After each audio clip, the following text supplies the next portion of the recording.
Between June and September, a series of relentless earthquakes shook China, overshadowing any national celebrations.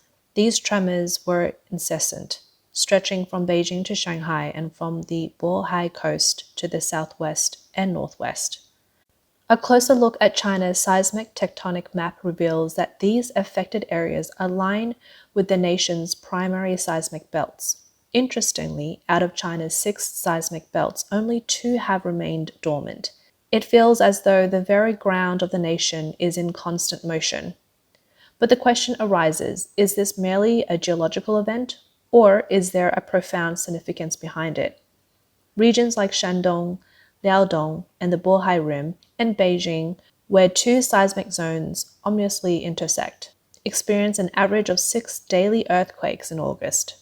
For the residents of these areas, the tremors signify more than just geological disturbances. There's a growing sentiment that these natural events might symbolize an impending shift in China's political landscape. Could it be that Mother Nature, or the cosmos itself, is signaling a pivotal change for China? Let's delve deeper. A chilling home surveillance footage from 2:33 a.m. on August 6 captures the raw power of the earthquake. The tremor, measuring 5.5 on the Richter scale, struck Pingyuan County, nestled between Shandong and Hebei. The quake's ferocity left the local residents of Shandong in disbelief. One recounted, An alarm from my cell phone jolted me awake. Suddenly, a countdown echoed in the silent night, soon followed by a deafening air raid siren. For a split second, I wondered if extraterrestrials were descending upon us. The quake's impact wasn't limited to the epicenter. Even individuals from as distant as Beijing felt its wrath, with many recounting how their beds trembled with force. Beyond Pingyuan County, areas like Jiangsu weren't spared either. Intriguingly, netizens from Jiangsu claimed to have witnessed what they termed as an earthquake cloud. A post from 3 days before the earthquake piqued the curiosity of numerous online readers. The author of the post shared, In the course of my thesis research, I stumbled upon historical records revealing Shandong's location within the Tanlu earthquake zone. Back in 1668, the Tanqing earthquake, with a staggering magnitude of 8.5, rocked the confluence of Shandong and Jiangsu. This quake resonated across half of China. Historical patterns indicate that this seismic zone becomes active approximately every 350 years. This suggests that we might be on the brink of another significant seismic event. Recently impacted by the tremor, Pingyuan County lies within the Tianlu seismic belt. This belt stretches an impressive 2,400 kilometers, spanning from northeast China to Anhui province. Astonishingly, the seismic activity on August 6 marked the area's inaugural experience with an earthquake of magnitude of 5 or greater. The aftermath was devastating, resulting in the destruction of 126 homes and significant damage to the gas infrastructure. The recent months have been an alarming surge in seismic activity.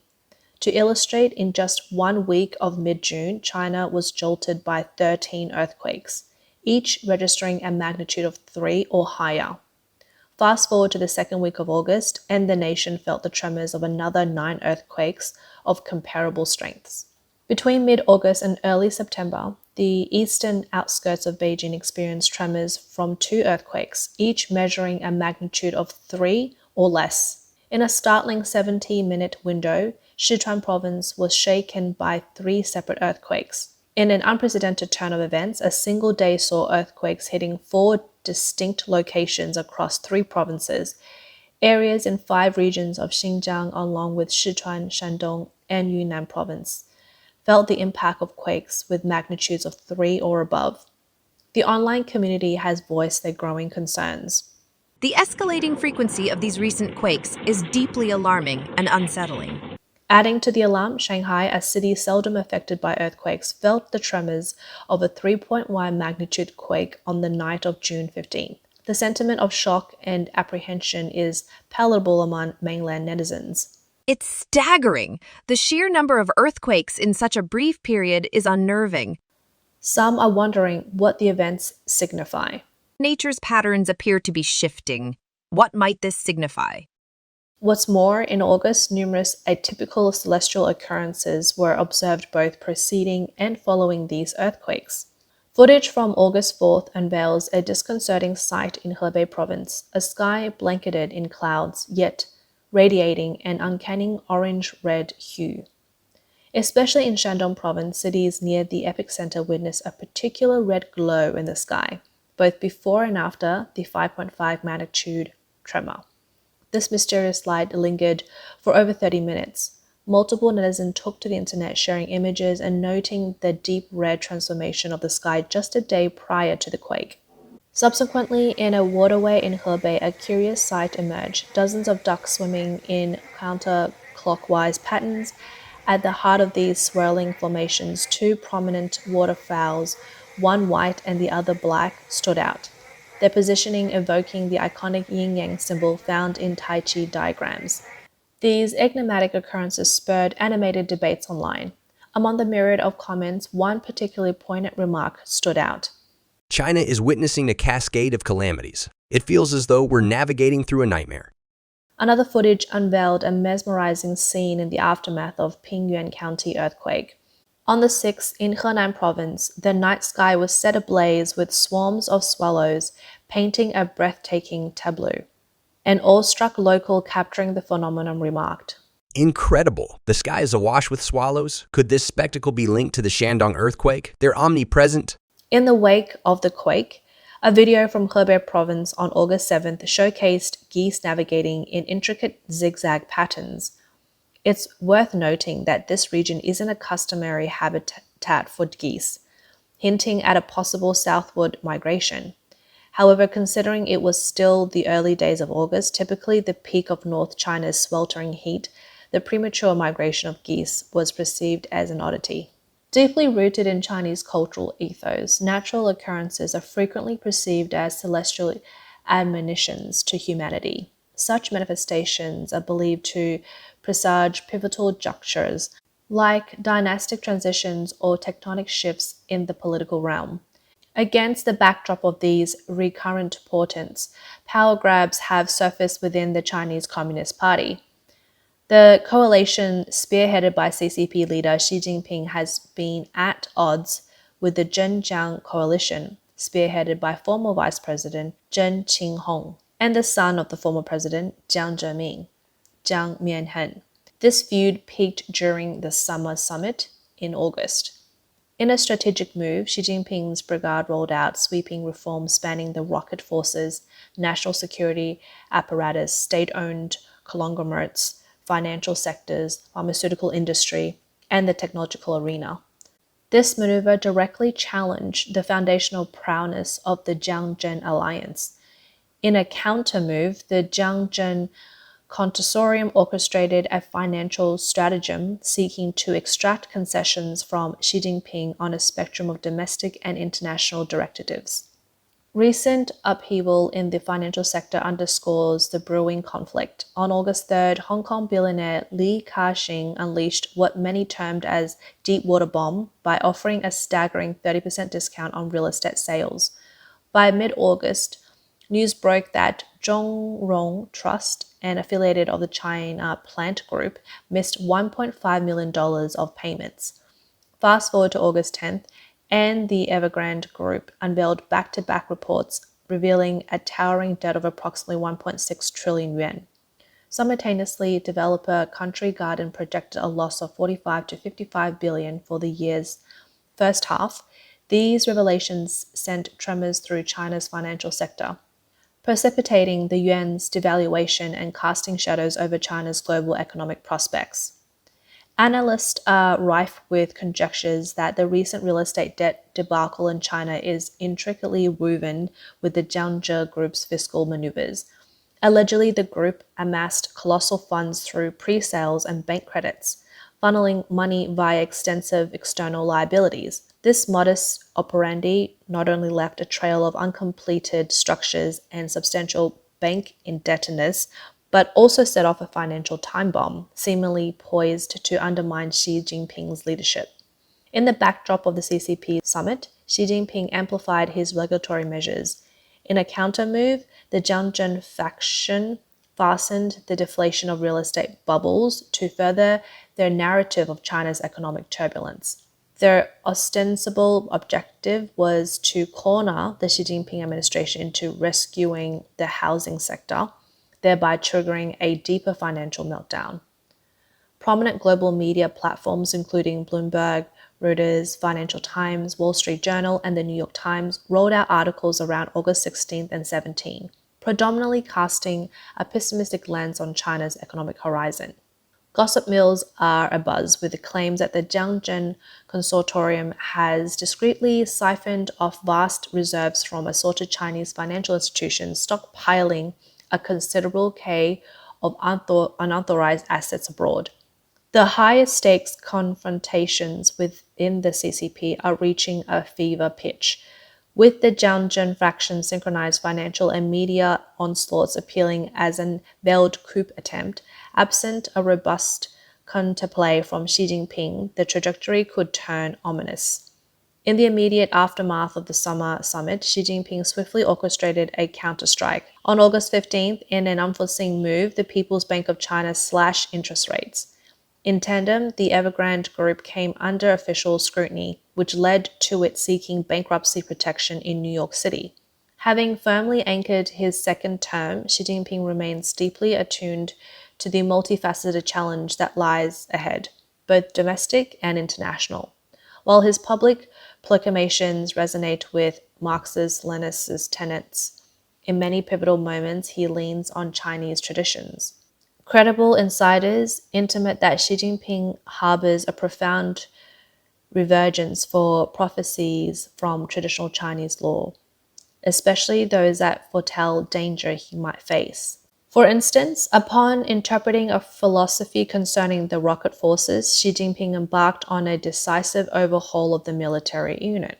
Tasked with overseeing the CCP's strategic and tactical nuclear arsenal, the rocket force boasts formidable aerial control. In theory, they hold the potential to intercept Xi Jinping's aircraft. Amidst the reshuffling and streamlining of the rocket force, Xi Jinping recalibrated his travel plans to sidestep potential hazards. Intriguingly, on the cusp of the summer summit, official channels scarcely highlighted Xi Jinping's sojourn to Sichuan via a dedicated train.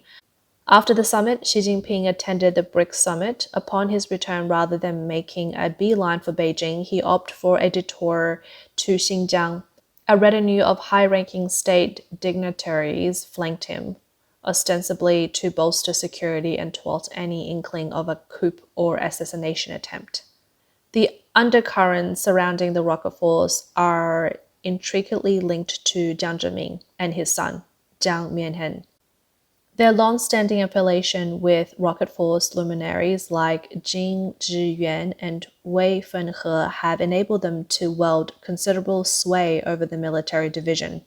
In many respects, the rocket force has evolved into a quasi-private militia, acting as a shadowy arm of the Jiang dynasty. Concurrently, the strategic support force bears their indelible imprint. The Jiangzhen faction is often pinpointed as the epicenter of graft and malfeasance within both the rocket force and the strategic support force. Insiders also suggest that Xi Jinping is flanked by seasoned counselors from the Buddhist and Taoist traditions who proffer strategic insight, potentially influencing his recent scale-back presence on the global stage. In the lead up to the BRICS summit, South African law enforcement verified that Xi Jinping's entourage swelled to a staggering 500 members, with the delegation commanding two entire hotels for the duration of the conference. What raised eyebrows was the preceding month's shipment, an exhaustive inventory of furnishings spanning from China to South Africa, encompassing everything from tableware to bedding, carpets, and draperies, ensuring not a single local item graced his suite. It appeared as though Xi Jinping had orchestrated a bespoke presidential chamber for his stay. While the prevailing sentiment among many observers is that his suite overhaul was a flamboyant display on Xi Jinping's part, those with a pulse on Beijing's political dynamics posit that this exhaustive revamp was more a testament to Xi Jinping's heightened security concerns, striving for an impeccable safety net. This lens also sheds light on Xi Jinping's conspicuous absence from the subsequent G20 summit in India, underscoring that beyond diplomatic and national imperatives, his paramount concern for personal security looms large. Xi Jinping's reverence for age-old Chinese traditions shine through in his actions. He has spearheaded the raising of numerous senior officials' villas on the Qiling Mountains, branding them as unauthorized edifice. Even as many within the CCP's elite circles venerate the Qingling Mountains as the feng shui dragon vein, Xi Jinping's unwavering stance on the demolition underscores his profound faith in feng shui and the dragon vein philosophy. The strategic emphasis on the Shanghai New District stands as further testament. State-run media have drawn parallels between Shanghai and Beijing Tantuo Temple, suggesting they share a central axis, hinting at Shanghai being an extension of Beijing's dragon vein.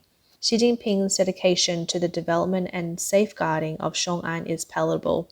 Whispered accounts intimate that Zhou was deliberately inundated to fortify Shanghai's security, impacting countless inhabitants and the 82nd Army Group.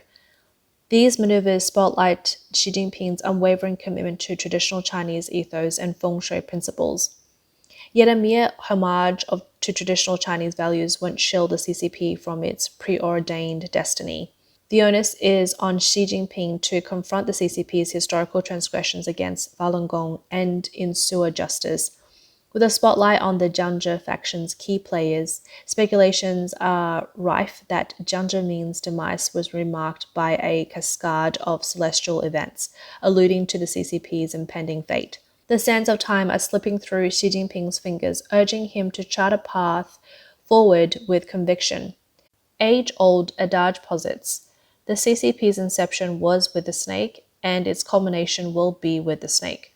This suggests that the CCP's Alpha and Omega are intertwined with those born in the snake's zodiac year. Drawing from this, both Mao Zedong and Xi Jinping share the snake sign. Ancient manuscripts like the pushback chart insinuate that the twilight of this year and dawn of the next mark a pivotal juncture. Yet the final chapter hinges on Xi Jinping's decision and deeds. The recent spat of celestial anomalies and natural upheaval has captured the world's gaze. A palpable sense of a looming transformation pervades the air. Nature's myriad creatures, too, seem attuned to this impending shift. A monumental transition looms on the horizon. The more profound the impending metamorphosis, the more pronounced the harbingers. Thus, it's imperative for individuals to remain vigilant and heed these portents.